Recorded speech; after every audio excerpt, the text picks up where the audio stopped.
بسم اللہ الرحمن الرحیم۔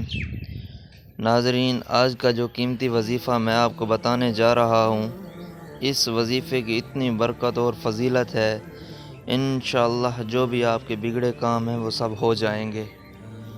آپ کو دولت کا مسئلہ ہے، آپ کو بیماری کا مسئلہ ہے، لڑائی جھگڑے کا مسئلہ ہے، گھر میں تنگ دستی ہے، محتاجی ہے، گھر میں لڑائی جھگڑے بہت زیادہ ہیں، آپ کی کوئی بات نہیں مانتا، یا آپ کا کاروبار ہے اس میں برکت نہیں ہے، منافع نہیں ہے، یا آپ کوئی بھی کام کرتے ہو وہ صحیح نہیں ہوتا، یہ آپ کے پاس ملازمت نہیں ہے، یہ وظیفہ جو اب آپ کو بتانے جا رہا ہوں اس کی بہت ہی فضیلت ہے۔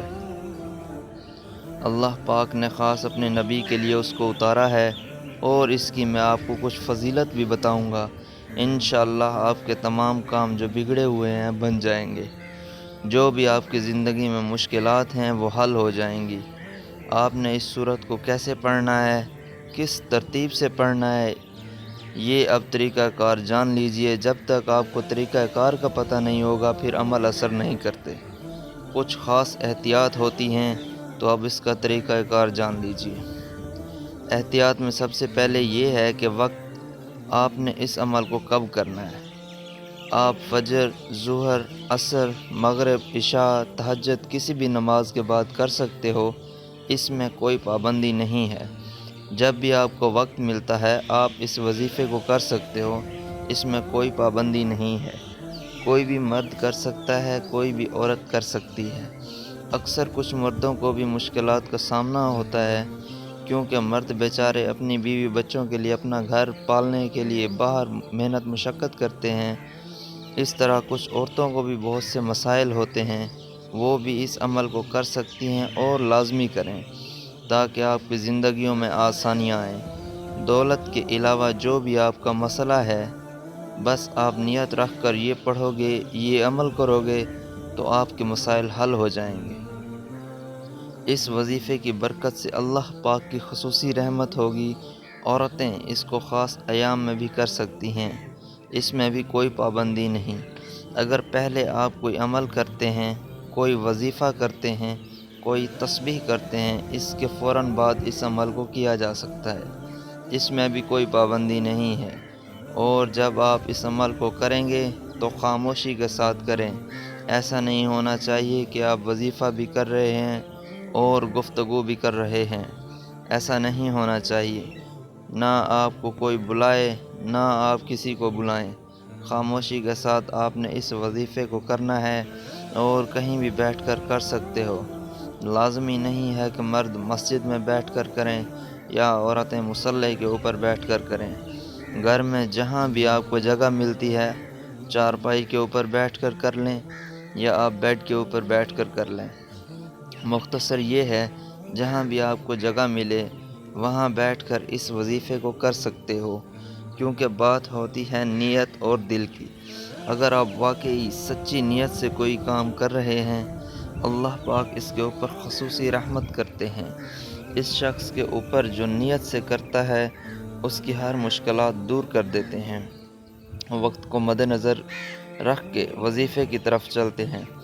اعوذ باللہ من الشیطان الرجیم، بسم اللہ الرحمن الرحیم۔ یہ وظیفے کا حصہ ہے، آپ نے لازمی پڑھنا ہے۔ اس کے بعد آپ درود شریف پڑھیں گے، ایک بار میرے ساتھ بھی پڑھ لیجئے۔ اللہم صلی علی محمد وعلی آل محمد کما صلیت علی ابراہیم وعلی آل ابراہیم انک حمید مجید۔ اللہم بارک علی محمد وعلی آل محمد کما بارکت علی ابراہیم وعلی آل ابراہیم انک حمید مجید۔ یہ درود پاک آپ نے اول و آخر 7 بار پڑھنا ہے، آپ صلی اللہ علیہ وآلہ وسلم کی ذات پر۔ اور اگر کسی میرے بہن بھائی کو یہ درود پاک نہیں آتا تو کوئی بھی پڑھ سکتا ہے جو اس کو آتا ہے، اور اگر کوئی بھی نہیں آتا تو اتنا کہہ سکتا ہے صلی اللہ علیہ وآلہ وسلم۔ اس کے بعد آپ نے یہ سورت علم نشرح پڑھنی ہے، قرآن پاک کے الشرح جسے علم نشرح کے نام سے بھی جانتے ہیں۔ اس سورت کو آپ نے کب پڑھنی ہے اور کیسے پڑھنی ہے، کتنی بار پڑھنی ہے، سب طریقہ بتاؤں گا۔ پہلے آپ اس صورت کے بارے میں تھوڑا سا جان لیجئے۔ یہ صورت ہے علم نشرح لک صدرک، کیا ہم نے آپ کا سینہ نہیں کھول دیا؟ ووضعنا عنک وزرک، اور کیا آپ سے آپ کا وہ بوجھ نہیں اتار دیا؟ الذی انقض ظہرک، جس نے آپ کی کمر جھکا دی تھی۔ ورفعنا لک ذکرک، اور ہم نے آپ کا ذکر بلند کر دیا۔ فإن مع العسر یسرا، پس بے شک ہر مشکل کے ساتھ آسانی ہے۔ ان مع العسر یسرا، بے شک ہر مشکل کے ساتھ آسانی ہے۔ فإذا فرغت فانصب، پس جب آپ فارغ ہوں تو ریاضت کیجیے۔ وإلی ربک فارغب، اور اپنے رب کی طرف دل لگائیے۔ یہ میں نے آپ کے سامنے قرآن پاک کی صورت علم نشرح ترجمہ کے ساتھ پڑھ کے سنائی، اور یہ مکی صورت ہے۔ کل آیت اس کی 8 ہیں۔ اب تھوڑا سا یہ جان لیجئے اس صورت اتارنے کا مقصد کیا ہے، اللہ پاک نے اس صورت کو کیوں اتارا، اور اس کے بعد میں آپ کو عمل کا طریقہ بھی بتاتا ہوں۔ کیا ہم نے آپ کے لیے آپ کا سینہ کشادہ نہیں کر دیا؟ جب آپ صلی اللہ علیہ وآلہ وسلم پر وحی نازل ہوتی تو آپ پر اس کا اتنا زیادہ بوجھ ہوتا تھا، اگر آپ صلی اللہ علیہ وآلہ وسلم اونٹ پر تشریف فرما ہوتے تو اونٹ بھی بیٹھ جاتا تھا، کیونکہ وہ وحی کے بوجھ کو برداشت نہیں کر سکتا تھا۔ وحی کی عظمت اور قوت کو بیان کرتے ہوئے اللہ تعالیٰ قرآن پاک میں ارشاد فرماتے ہیں کہ اگر ہم اس قرآن کو یعنی وحی کو پہاڑ پر نازل کرتے تو تم یہ دیکھتے کہ اللہ تعالیٰ کے کلام کے رعب و عظمت کی وجہ سے پہاڑ کے ٹکڑے ٹکڑے ہو جاتے۔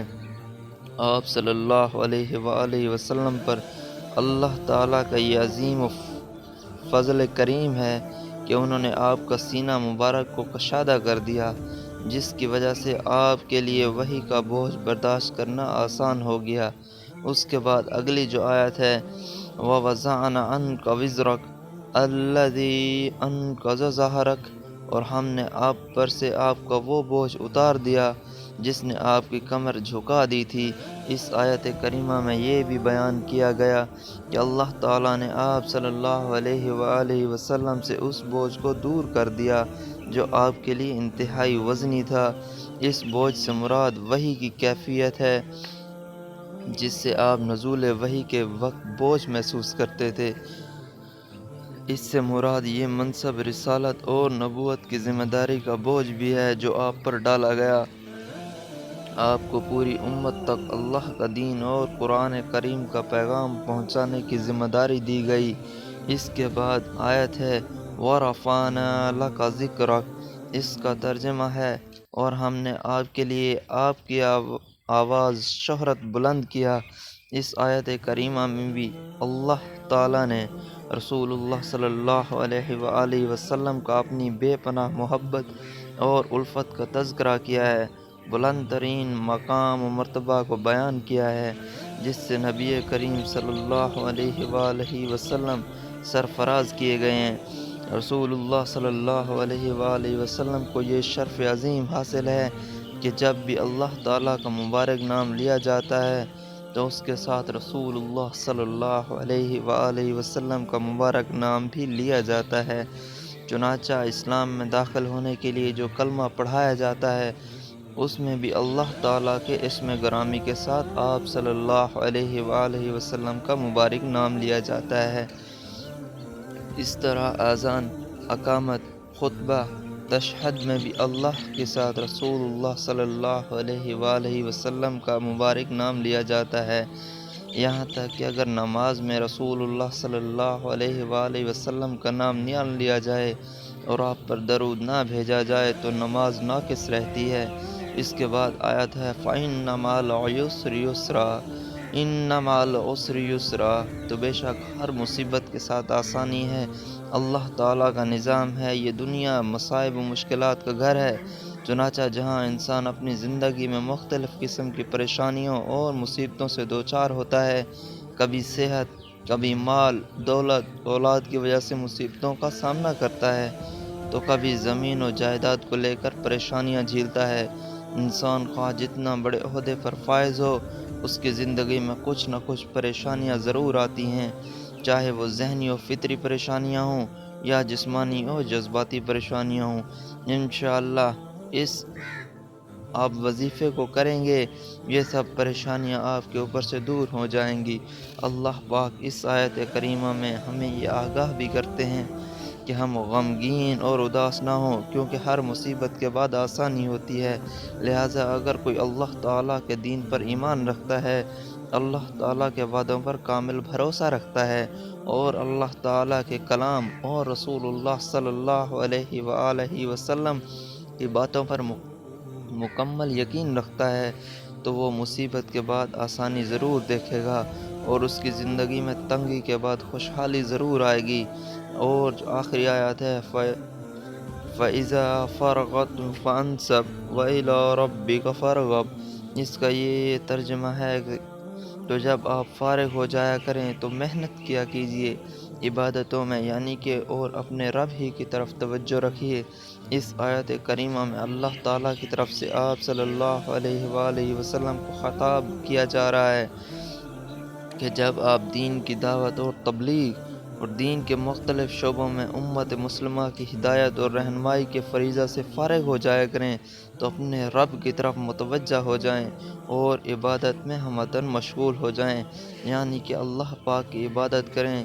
تو یہ میں نے آپ کے سامنے اس سورہ کی تھوڑی سی تفسیر بیان کرنا چاہی، اس کی فضیلت کیا ہے، اس کا مقصد کیا ہے۔ تو آپ نے اس سورت کو صرف 33 بار پڑھنا ہے، اچھی طرح پڑھنا ہے، اور جب آپ اس کو پڑھیں گے، آپ کے ذہن میں آپ کے مقصد ہوں گے، جو آپ کے لیے مشکلات بنی ہوئی ہیں، جو آپ کی حاجتیں ہیں، آپ یقیناً اسی نیت سے ہی کریں گے کہ آپ کے تمام مسائل دور ہو جائیں۔ اس کے بعد آپ نے دعا کرنی ہے۔ یقیناً دعائیں نظر نہیں آتیں، مگر یہ ناممکن کو ممکن بنا دیتی ہیں۔ ان پر اعتماد حقیقت میں اللہ پر اعتماد ہے، اور کائنات کی ہر چیز اسی اعتماد کے حصار میں ہے۔ اس لیے دعا مانگا کیجیے اللہ پر پورے یقین کے ساتھ، کیونکہ اللہ شاہ رگ سے بھی زیادہ قریب ہیں۔ اے پروردگار، ہماری عبادات کو قبول فرما، ہماری ہر جائز خواہش کو پورا کر، اور ہمیں بھی ان لوگوں میں شامل فرما جنہیں تو نے ہدایت فرمائی، اور جو صراط مستقیم پر چلتے ہیں، جو توبہ کرتے ہیں اور جن کی توبہ تو قبول کرتا ہے۔ یا اللہ، ہم پر رحم فرما اور ہمارے والدین کی بخشش کا ذریعہ بنا، آمین یا رب العالمین۔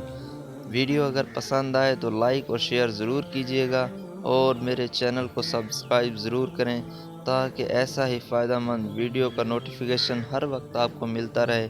اللہ تعالی ہم سب کا حامی و ناصر ہو۔